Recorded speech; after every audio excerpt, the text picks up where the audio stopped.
On February 6, 1685, the King of England, Charles II, died at the Palace of Whitehall in London. This making his brother James II the new King of England. James was the second oldest son of the slain King Charles I, and he had spent much of his early life in France at the court of King Louis XIV after the death of his father. Spending time in France made James more accustomed to the Catholic faith. He even spent time fighting in the French army. But when France allied itself with Oliver Cromwell in the Anglo-Spanish War of 1685, he was forced to flee to Habsburg-held Spain, where he spent time fighting against the English. He almost accepted the rank of admiralty in the Habsburg Spanish army. But after the death of Cromwell and the abolition of the Protectorate, he and his brother Charles returned to England. His brother Charles became King of England in 1661, and James was his close military advisor. He was seen as a dutiful soldier and was made admiral in the English military. He was also given the title Duke of York. But, in private, James was a staunch Catholic. He and his wife, Anne Hyde, formally converted to Catholicism sometime around the year of 1668 or 1669. The news that James II had attended Catholic services leaked to the public, and in 1676 he formally came out as Catholic. This created a true political crisis in England, and many tried to prevent James coming to the throne of England. An Anglican clergyman named Titus Oates spoke of a popish plot to kill Charles and put James on the throne. This fabricated plot caused a wave of anti-Catholic hysteria to sweep across the nation. The Exclusion Act of 1679 sought to exclude James II from coming to the throne, but before it had the chance of passing, Charles II dissolved Parliament. Those that tried to pass the bill became known as the Whigs, and those that tried to prevent the bill became known as the Tories. These two political parties would become incredibly important in the coming years of English history. Charles sent his brother to Brussels in the Dutch Republic, a Protestant haven, hoping to calm the tensions of the rebellion. But in 1683, a Republican plot was uncovered in which a group of radical Protestants hoped to assassinate Charles II and proclaim a Cromwellian style of government. This episode, known as the Rye House Plot, provoked a rise in sympathy for the Stuart dynasty. But when James came to the throne after his brother's death in 1685, a rebellion broke out in the south of England, headed by the Duke of Monmouth, whom had himself a claim to the throne, a very distant one at that. The rebellion was launched from Holland, and it was also joined by a group of Scottish rebels headed by the Duke of Argyll. Monmouth and his supporters had calculated a widespread Protestant uprising against the new Catholic king, but no general uprising occurred. And when he met the king's army at the Battle of Sedgemoor on July 6, 1685, Monmouth's forces were routed by the Duke of Marlborough and Fitzroy. The Duke of Monmouth was captured and beheaded, and many of the other rebels were shipped to the Americas to work as slaves. It seemed that England had a new Catholic king, but would this last in a majority Protestant country?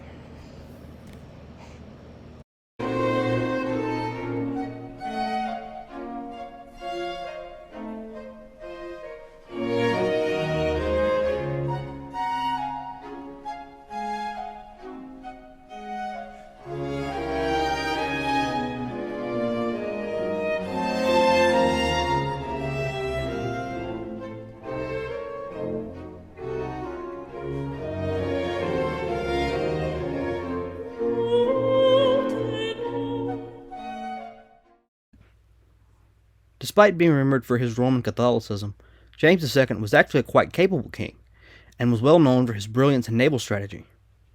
After the failed rebellions, James II strengthened his standing army. But as James began to fill his court with Roman Catholics, and fill many spots in the army with Roman Catholic officers, he began to quarrel with even his beloved Tories in Parliament. In 1686, the division between the king and his former allies, the Anglican Tories, deepened. After many of them had been replaced, the judges of the King's Bench and the collusive action Godden versus Hales found in favor of the King's power to excuse individuals from the test oath. Roman Catholics were admitted to the Privy Council and subsequently to the high office of states. Another major problem for James was the tyrannical Judge Jeffreys. Despite him being Protestant himself and his role as a prosecutor of Catholics, Jeffreys became increasingly prominent in the court of Charles and James II. In 1680, he fought against the Exclusion Bill, which would have prevented James from succeeding to the throne, and in 1683 he became Lord Chief Justice. Meanwhile, he served as prosecutor and judge respectively in the treason trials of Lord William Russell and Algernon Sidney. Although the evidence against these two Whig defendants were flimsy, Jeffreys had them both convicted and executed.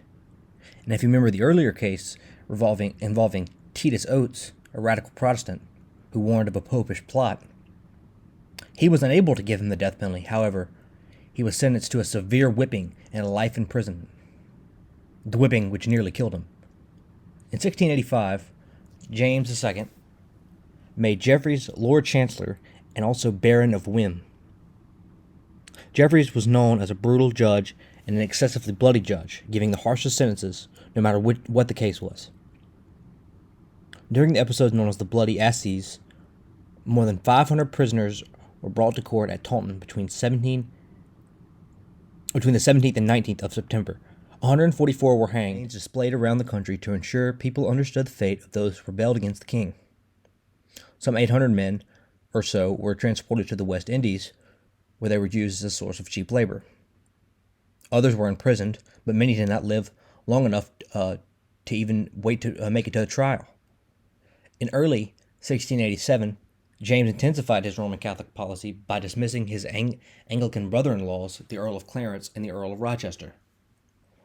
Also, Magdalen College in Oxford was given over for use of the Roman Catholics, and the papal nuncino was officially accredited at St. James Palace. In April 1687, James issued the so-called Declaration of Indulgences, suspending the laws against Roman Catholics and Protestant dissenters alike. James' radical program of Catholicization caused revolt among the Protestant population. In late 1687, it was revealed that Queen Anne was pregnant, and the thought of a Catholic succession provoked another Protestant uprising. Also, during the period of the Exclusion Act, Charles II forced his brother James to marry his daughter to the Dutch Prince William of Orange. Although at the time, James reluctantly agreed to do so, this was a decision that will come back to haunt him. Mary herself became a Protestant, living in Holland with her husband William, who was a radical Dutch Protestant who spent much of his time fighting against Louis XIV in the previous wars. James made yet another mistake when he reissued his Declaration of Indulgences on April 27, 1688, and on May 4th, he ordered it to be read in churches. The Archbishop of Canterbury and 6 of his bishops petitioned James to withdraw the order. Their petition was subsequently published, and James made the mistake of prosecuting its authors for seditious libel. Meanwhile, on June the 10th, in slightly mysterious circumstances, the Queen gave birth to a son. On June the 30th, the 7 bishops were acquitted, and the bishops were treated as heroes. This was yet another failure for James. On the same day that 7 leading Englishmen sent a letter inviting William of Orange to lead an army to England and call a free parliament to arbitrate on the legitimacy of the Prince of Wales. By September, William's intentions were obvious, although James declined Louis XIV's offer of assistance for fear of the reaction in England. In any case, he was confident in his ability of his forces to repel William of Orange's invasion. William of Orange sailed to England on November 5th, 1688. Upon arrival, James' support began to dissolve almost immediately. Protestant officers defected from the English army, the most notable Lord John Churchill, the Duke of Marlborough, who had assisted in putting down who had been key in the assistance of putting down the Monmouth Rebellion. And yes, he is the relative of the extremely well-known World War II leader Winston Churchill, great-grandson. James at first attempted to resist Williams, but saw that his efforts would prove futile.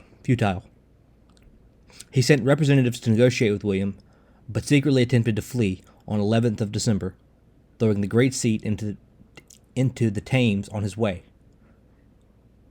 He was discovered and brought back to London by a group of fishermen. He was allowed to leave yet again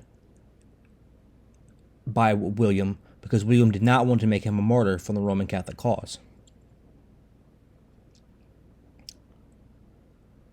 It was in his interest for James to be perceived to have left the country on his own accord, rather than have been forced or frightened into fleeing.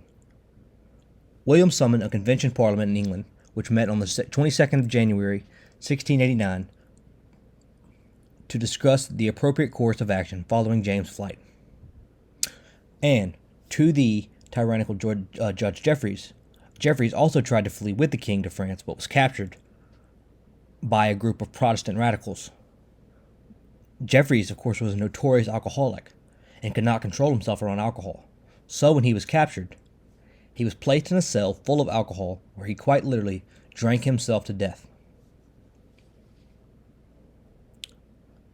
William felt insecure about his position. Though his wife preceded him in the line of succession to the throne, he wished to reign as king in his own right, rather than as mere consort. William and Mary were declared joint monarchs.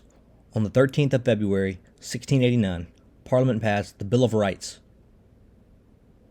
which deemed that James, by attempting to flee, had abdicated the government of the realm, thereby leaving the throne vacant. William encouraged the passage of the Toleration Acts, which guaranteed religious toleration to Protestant nonconformists.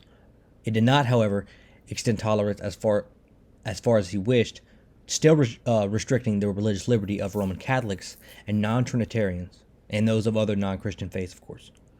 In December 1689, one of the most important constitutional documents in English history, the Bill of Rights, was passed.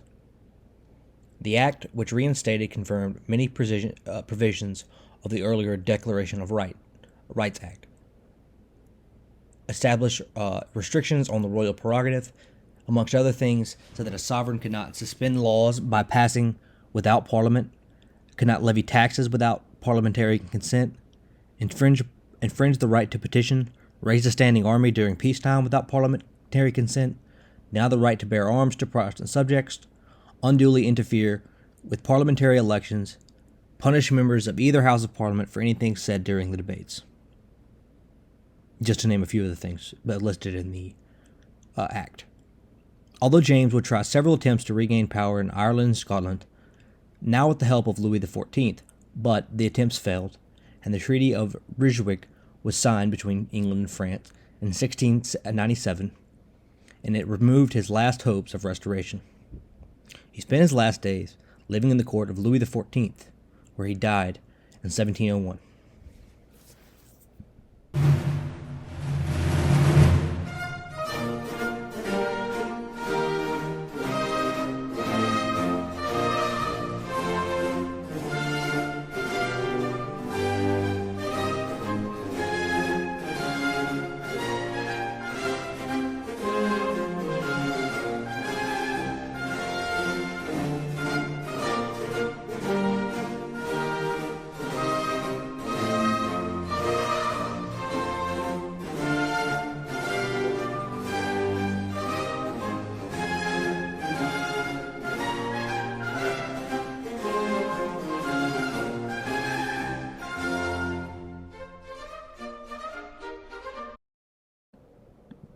In France, like the rest of Europe, they went through many long conflicts between Protestants and Catholics. The War of the Three Henries, from 1585 to 1589, was the final conflict from the French Wars of Religion, which began after Martin Luther's Reformation. They ended when Henry III, who was then king, was assassinated. Henry IV, who was the first Bourbon king, who replaced the Valois dynasty, came to power in 1589. In 1589, Henry IV signed the Edict of Nantes, which guaranteed political freedom to all the Protestant subjects, mostly the Huguenots, the influential Protestant families in France. His son and successor, Louis XIII, came to power in 1610, after Henry IV was assassinated. In 1614, an Estates General was called. This, of course, would be the last Estates General until 1789, the year of the Revolution. The Estates General of 1614 established the political system which would rule Bourbon France all the way until the French Revolution. This would be an absolute monarchy ruled by three estates. The first estate was governed by the clergy, the second estate was the nobility, and the third estate was the commoners and the bourgeoisie. A state ruled without an electoral body, unlike the majority of Europe. Although Louis XIII was an absolute monarch in name, the power of in France truly rested in the hands of the Cardinal Richelieu, who was the head of the clergy. As we covered in the last episode, the French played an important role in the 30 Years' War after the post-Prague Peace of 1635. But before that, in 1627, Cardinal Richelieu established what was called the New France Company. This, like the Dutch East Indies Company and the Virginia Company, the Company of New France was designed to mobilize private fortunes in the service of the state overseas. However, rather than opening up enterprise to all profit-seeking investors, like had happened in the Dutch republics and in Great Britain, Richelieu exercised a tighter control on behalf of King Louis XIII, appealing to a small circle of 100 shareholders, mainly courtiers, officials, and ecclesiastes. The enterprise became known as the Company of 100 Associates. Shareholders sought not only monetary returns on their investment, but also royal approval, and the prospect of receiving titles of nobility. This was the main difference between the accumulation of wealth by the French compared with the Dutch and the English. The New France Company would essentially nationalize all the profits gained in the Americas by France. This would serve to at least prohibit, or at least limit for now, the rise of the bourgeoisie. Though Richelieu was known for his hard Catholicism and torture of Protestants, his rule in France led to a break in ties with Pope Urban VIII and the Catholic League, leading him to ally with France and Sweden and the other Protestant states in the 30 Years' War. In 1642, Cardinal Richelieu died, and in 1643, King Louis XIII died as well, making his 4-year-old son King Louis XIV, the King of France.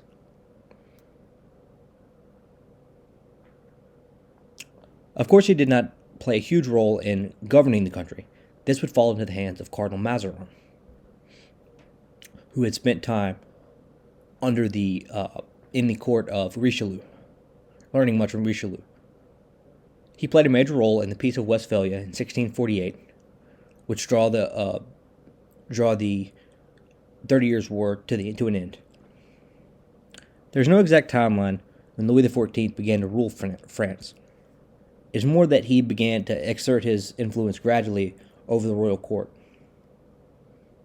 The period known as the Fronde, a rebellion which broke out with the assistance of the Spanish during the Franco-Spanish War, headed by Monsieur Gaston, the Duke of Orleans, who was the brother of King Louis XIII and the uncle of Louis XIV, the current king. The rivalry between the Habsburgs and Bourbons is one which is difficult to understand, considering the fact that they were the two main Catholic powers in Europe surrounded by a sea of Protestant nations. But it mostly comes from each side trying to portray themselves as the true Catholic power of Europe. One could also make a comparison to Maoist China and Soviet Russia in the 20th century. The Franco-Spanish War began after the post-Prague Peace in the 30 Years' War in 1635, but the conflict did not draw to conclusion with the Peace of Westphalia in 1648, though it did force Spain to formally acknowledge the Dutch Republic. The war between Spain and France continued and intensified with the addition of Republican England, headed at the time by Oliver Cromwell. The wars fell to pretty much a stalemate, and the conflict came to a close in 1659 with the signing of the Treaty of Purines.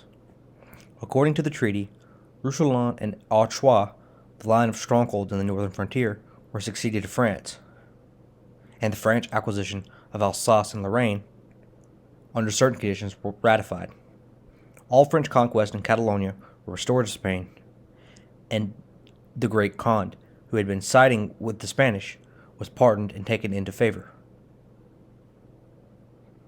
Finally, the treaty involved a great marriage compact between Louis XIV, the young Louis XIV, and the Spanish Infanta Maria Theresa of Austria.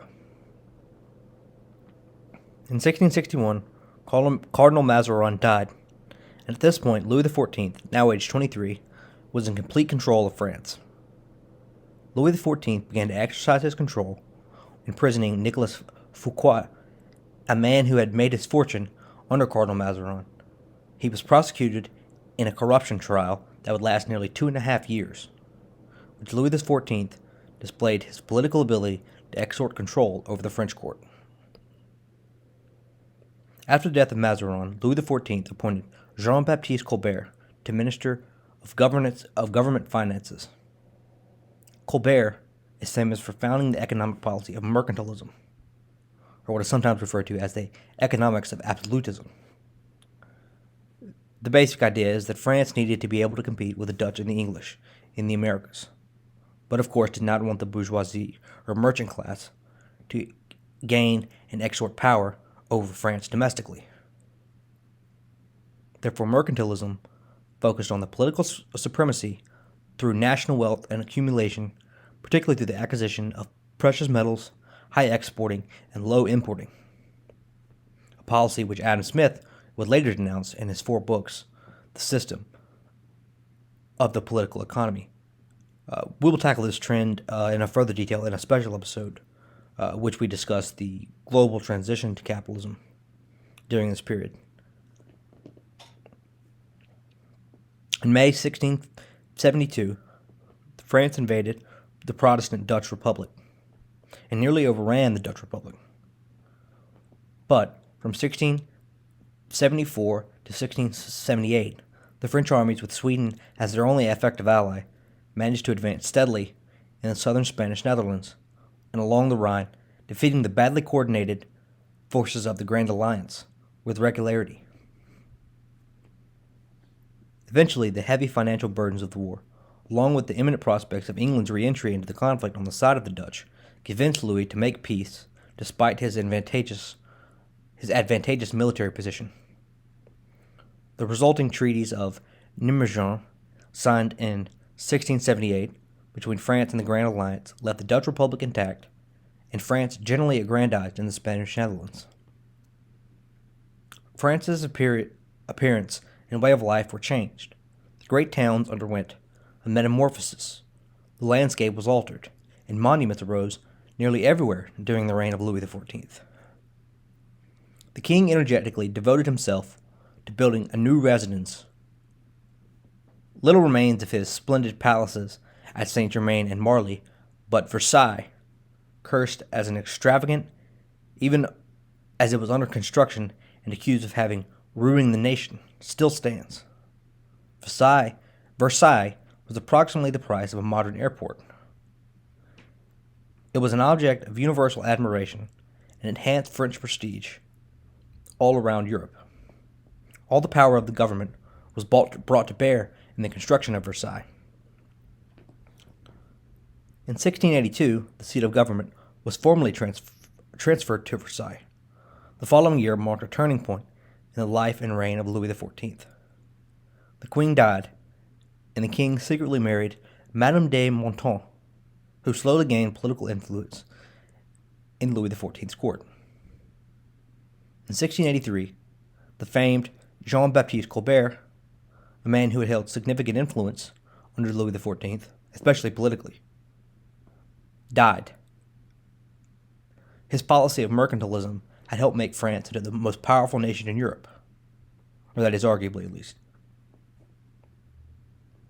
In 1685, Louis XIV redacted the Edict of Nantes and replaced it with the Edict of Fontainebleau. This new edict forbade religious practices for the Protestant Reformed Church and stipulated that all the church buildings should be pulled down. Protestant pastors had to recant or to go into exile. The faithful lost their identity as Protestants and were declared Catholics. Many chose to immigrate, even though it was forbidding, rather than submit to Catholicism.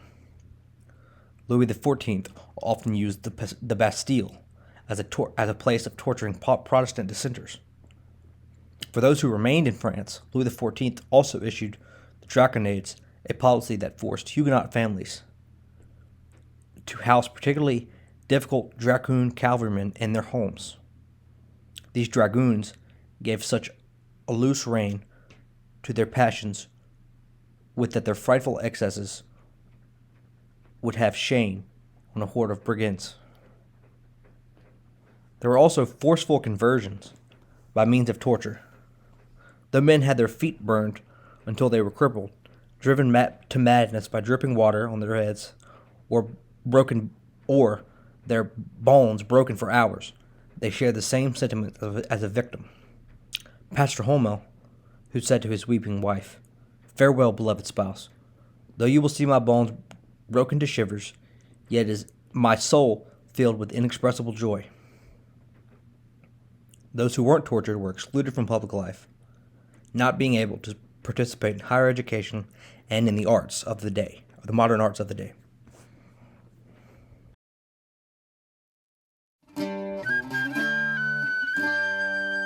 Our apprentice Tom may now refuse to wipe his scoundrel master's shoes, for now he's free to sing and play over the hills and far away, over the hills and o'er the main, to Flanders, Portugal and Spain. We hand command and will obey, over the hills and far away. As King Charles II of Spain had been both mentally and physically infirm from a very young age, it was clear that he could not produce an heir. Most experts consider this deformity to do with Habsburg inbreeding. Thus, the issue of the inheritance of the Spanish kingdom became a major issue after his death. The Spanish Empire included not only Spain, but dominions in Italy, the Low Country, and in the Americas. The two dynasties who claimed the right for the Spanish throne were the French Bourbons and the Austrian Habsburgs. Both families had been closely related to the late King of Spain, though the Habsburgs had held influence in Spain since the death of Ferdinand. The most direct and legitimate successor would have been Philip V of Anjou, the only legitimate son of King Louis XIV of Spain and the Spanish princess Maria Theresa,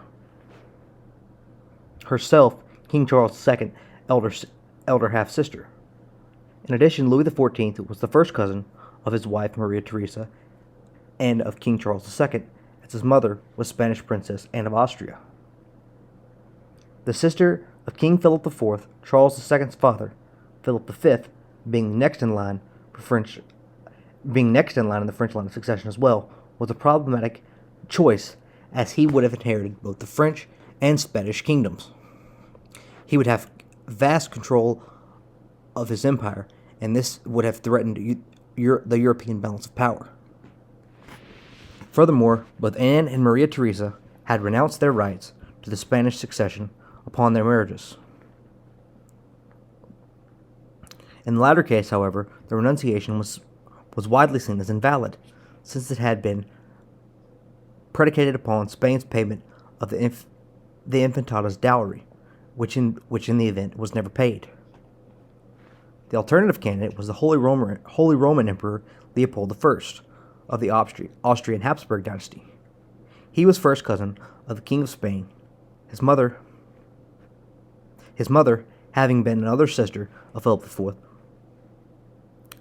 and also Charles II's father. Philip IV had given the succession to the Austrian line in his will. This candidate too posed formidable problems for Leopold's success to unite the Spanish and Austrian Habsburg Empire, and to keep it as it had been since the Spanish Inquisition. In 1668, only 3 years after Charles II had ascended, the then childless Leopold had agreed to the partition of Spanish territories between the Bourbons and the Habsburgs.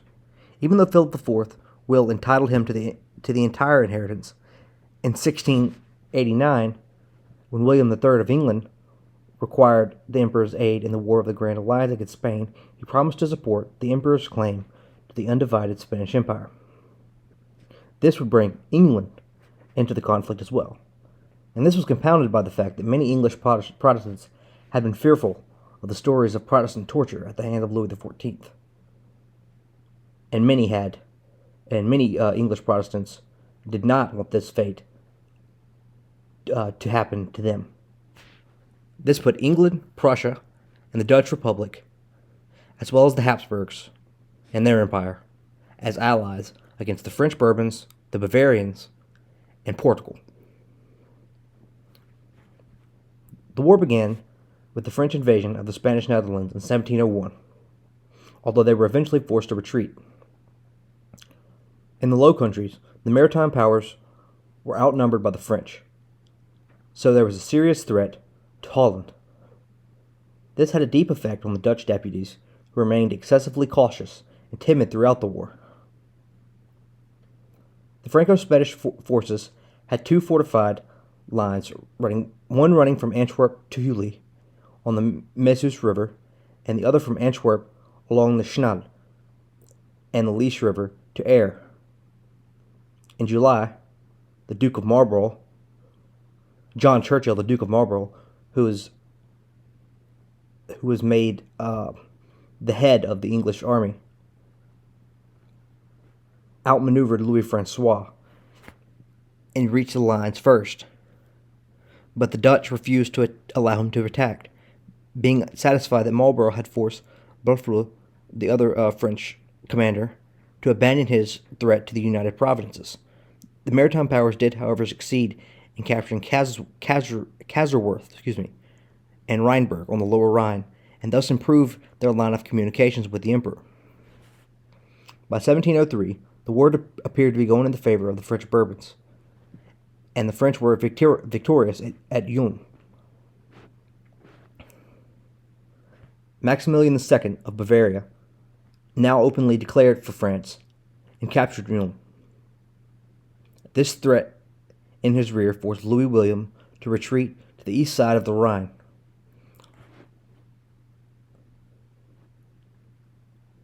In August 1704, a French campaign was launched in Bavaria with the objective of invading Austria. At Wilhelm, arguably the most important battle of the war, and one of the most memorable battles in European history, the Duke of Allies and his allied forces met the French armies at Wilhelm in the lower Bavarian country. The battle cost nearly 12,000 casualties, and the British captured nearly 13,000 Franco-Bavarian troops, and around 18,000 were killed at the battle. On the French side, that is. The Battle of Wilhelm saved Vienna from the French threat and demonstrated that the armies of the French King Louis XIV were by no means invincible.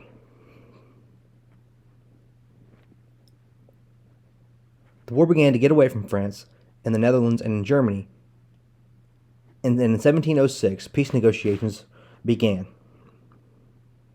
The peace negotiations would stall out, and by 1709, the French state was on the verge of collapsing yet again, after another major loss to Marlborough at Malplaquet, just inside the French border. Another round of peace negotiations began in 1709, but again, the conflict resumed in 1710. The conflict began to turn in favor of the French, winning victories in the Spanish Low Country.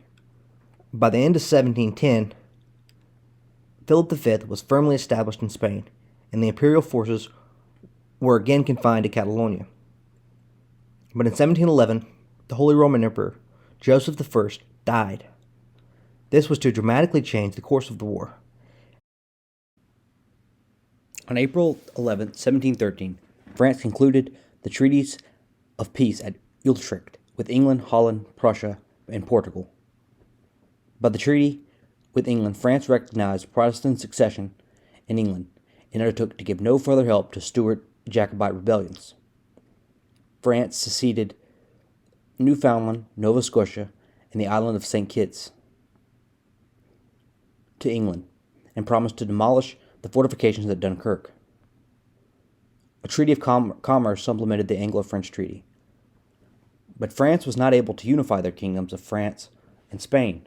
Philip V was forced to abdicate his claim to the throne of France. In England, after the death of Queen Anne, there were no direct relatives of William and Mary to take the throne of England. A national search began, and the lottery was won. The lottery, that is, of the kingship of England, was won by the Elector of Hanover, George I. He was named King of England, Scotland, and Ireland in August 1715. In September 1715, Louis XV, the Sun King, died after becoming the longest reigning monarch in European history. Philip V's 5-year-old son, Louis XV, came to the throne at age 5, the throne which he would remain until 1774.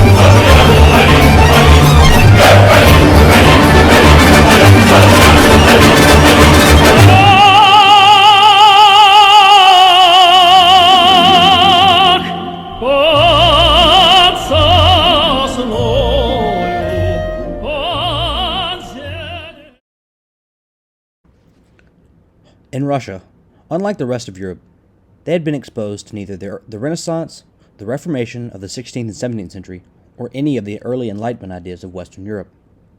They had gotten almost none of the Americas that the rest of the Western European powers have gotten, nor did they have connections like the Habsburgs did, or the Prussians, for that matter. The capital, Moscow, had little to offer in comparison to the other major capitals of Europe. The Romanov family took power after what was known as the Time of Troubles. The first Romanov Tsar, Mikhail, had provided some stability to Russia, although keeping the Orthodox religion as the main religion in Russia. The ideas of Protestantism had not reached Russia at the same time as the other European powers. They had stayed clear of the 30 Years' War. But in 1682, the young and sickly Tsar Fedor died at a very young age without naming a successor. In 1682, his younger half-brother, Peter, was named Tsar at age 10. But shortly after, a power struggle ensued, which put Peter and his other half-brother, Ivan V, as both co-regents or co-Tsars. But unlike the other Tsars, Peter did not spend his time in Moscow, around the boyars and the Muscovite Orthodox priests, that is. He spent much of his time outside the capital, around foreign mercenaries who taught him the ideas of the day, and they also taught him how backwards Russia truly was compared to the rest of the world. Though he and Ivan V were still co-rulers, it became clear that Peter was going to take charge, and in 1689 he made his power known by removing his half-sister, Sophia Romanov, who had been an influential political actor in the Kremlin. In 1695, a naval war with the Ottomans began around the Sea of Azov. Peter showed off the newly built Russian navy and defeated the Ottomans. Though he gained control of the Azov Sea, the victory was insufficient, as it did not give him full control of the Mediterranean like he wanted. So, in 1697, Peter embarked on a grand embassy tour of Europe. Peter would tour the great capitals of Europe to build an anti-Ottoman coalition. But he also sought to learn the ideas of trade and commerce that were prevalent in Western Europe. Though this seems fairly common, this was unprecedented in Russian history. The previous czars had never traveled outside the capital, much less all around Europe. Russian rulers were thought to have stayed in Moscow. On the journey, Peter even disguised himself, though it was hard to mask himself considering he was 6'7". He disguised himself as an ordinary peasant worker, learning to do many of the trades and ideas of commerce that were prevalent in Eastern Europe with his own hands. But his great tour of Europe was cut short in the summer of 1698 when he received news of rebellions by the Strasi. The Strasi was a separate group of Russian military men. The Strasi, I should say. Peter's forces successfully suppressed the rebellion and destroyed the Strasi for good, with Peter even executing many of the traitors with his own hands.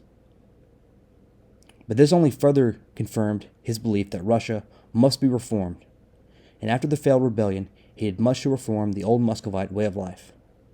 He forced the boyars, the Russian Orthodoxy, to shave their beards, and he changed the dress codes to be a more European style of dressing. In 1700, with the outbreak of the War of Spanish Succession, Peter realized that he could no longer attack the Ottomans with any Western European support. But there was another way to achieve his goal of gaining access to the seas for Russian trade, this time to the northern Baltic Sea, a territory which was controlled at this time by Sweden. Sweden at the time was the dominant power in Northeast Europe, a Protestant nation that had benefited greatly from the 30 Years' War under the military campaigns of Gustavus Adolphus. In 1697, the 15-year-old Charles XII came to power after the death of his father, Charles XI. The young Charles XII loved all things military. He was a brilliant military strategy, even living in a tent, even at the young age of 15. So, when Peter and his allies, Denmark and Saxony, challenged Charles and tried to force Charles into a marriage with a daughter of the Danish king, Christian V, Charles XII decided to declare war on Russia, Denmark, Poland, and Saxony. The Great Northern War, as it was called, began at Narva in the winter of 1700. Peter and his army laid siege to the town of Narva, and after he thought victory had all but been achieved, Peter abandoned the city of Narva and rode off to see his ally, the King of Poland.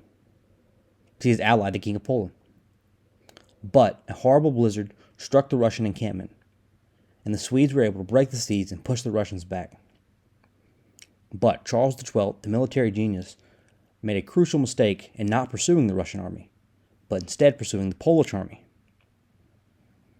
After the defeat, the humiliating defeat that is, Peter began to rebuild his army and institute a series of wartime taxes and instituted a national draft, which did a great deal to increase recruitment and brought Russia's greatest strength into the war, its population.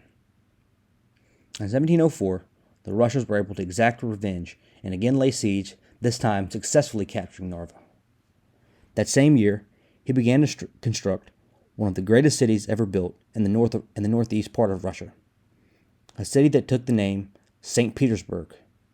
It was to be Peter's crowning achievement as Tsar of Russia, and it was to be a westernized city, unlike the religious orthodoxy of the Muscovite capital. But in 1705, another rebellion broke out at home in the city of Moscow, protesting Peter's wartime taxes and overall religious reforms. Many of the old political elite had hoped to put Alexei, who had not been very thrilled at his father's reforms either, and had been seen as more of an old Muscovite style of leader, or would have been, anyways. This time, this time, the rebellion was again crushed by Peter's army. In 1708, Charles XII again planned to march on Moscow. But with one of the worst Russian winters, he is again forced to retreat. The summer of 1709 saw another Swedish advance through Russian territory, though with Charles XII sidelined from the battle after being hit by a Russian sniper in the foot, this time at Poltava. At Poltava, the Swedes were outnumbered, and Peter and his Russian forces won a great military victory. The Swedes were forced to retreat, and their army was devastated. This would go down to be one of the greatest military victories in Russian history. By 1710, Charles XII was defeated, embarrassed, and now crippled. He fled to the Ottoman capital of Istanbul, or Constantinople, in 1711, and persuaded the Turks to declare war on Russia. In 1711, the Turks launched a naval attack on the Russians, but eventually the offensive stalled, and the Turks sued for peace, again with the Russians. Several naval battles occurred between Sweden and Russia after the Ottomans left the war, but none very decisively. But Peter soon found troubles at home with his son and supposed successor, Alexei. Alexei was nothing like his father, and did not take to military affairs like his father had. He was a timid boy. Alexei even tried to kill himself at one point in 1713 because of his father's pressure. He abandoned his wife and ran away, eventually marrying a Finnish refugee. Though in 1715 he was able to have a son, Peter II, with his original wife, Charlotte, though his wife Charlotte would eventually die. Peter forced on his son an ultimatum, forcing him to pass a series of tests, threatening to cut off his line of succession. Alexei was not able to handle the pressure and wanted to denounce his rights to the throne, though then Peter realized he would not allow this to happen, as this would be a great embarrassment to him and his empire. Alexei fled Russia to the capital of Vienna. In the Habsburg court, he hoped to gain support from the Holy Roman Emperor to help overthrow his father. But when the Tsar became aware of his son's treason, it embarrassed Peter. Although Alexei tried to persuade the Habsburgs to help his cause, the Habsburgs soon realized that this was not a man capable of overthrowing his father, due to his timid nature. Peter wrote a convincing letter to his son, delivered by the Count Tolstoy, one of his most trusted allies, and is able to trick his son into returning home, saying that he would not punish him for his treason, for his actions. But this was, of course, a trap. His son was eventually convicted of treason, and Peter forced a confession from Alexei while he had his son in prison in the Tower of Peter and Paul in his newly built city of St. Petersburg. Alexei was tortured and killed in June 1718. The war against Sweden would eventually come to the end with the Treaty of Nystad, signed on September 10, 1721. Sweden ceded Ingria, Estonia, and Latvia, and a strip of Finnish Karela to Russia. The rest of Europe now realized that Russia was now the new superpower in Eastern Europe. If you enjoyed the episode, don't forget to subscribe to our Patreon page. We will upload tons of bonus content, maps, sources, and other bonus features for subscribers.